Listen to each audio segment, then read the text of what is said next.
আজ বানাবো নববর্ষ স্পেশাল দই চিংড়ি। তার জন্য নিয়েছি বড় বড় সাইজের গলদা চিংড়ি। এবার চিংড়ি মাছগুলোকে ভালো করে ছাড়িয়ে নেব।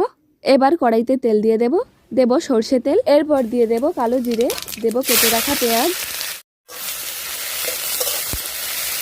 তারপর দিয়ে দেব রসুন বাটা, আদা বাটা,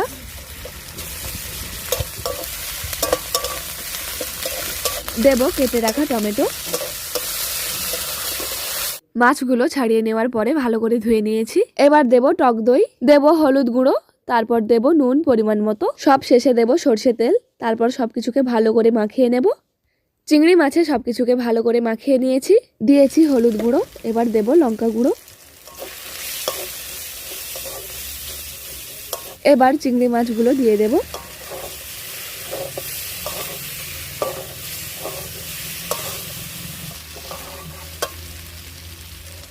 এবার দেব নারকেলের দুধ।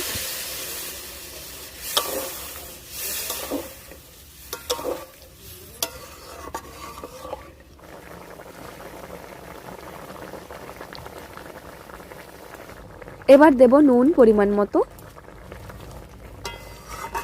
মা, তুমি কি আজকে চিংড়ি মাছের মালাইকারি রান্না করছো? না না, আজকে বানিয়েছি দই চিংড়ি। হয়ে গেছে নাকি বাকি আছে? না না, হয়ে গেছে, এবার নামিয়ে নেব। ঠিক আছে।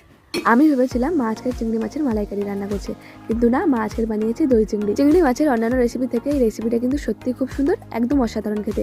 তোমরা চাইলে খুব সহজেই এই রেসিপিটা বানিয়ে নিতে পারবে। সবাইকে জানাই শুভ নববর্ষের প্রীতি ও শুভেচ্ছা। সকলে ভালো থেকো, সুস্থ থেকো। দেখা হবে পরের ভিডিওতে। টাটা।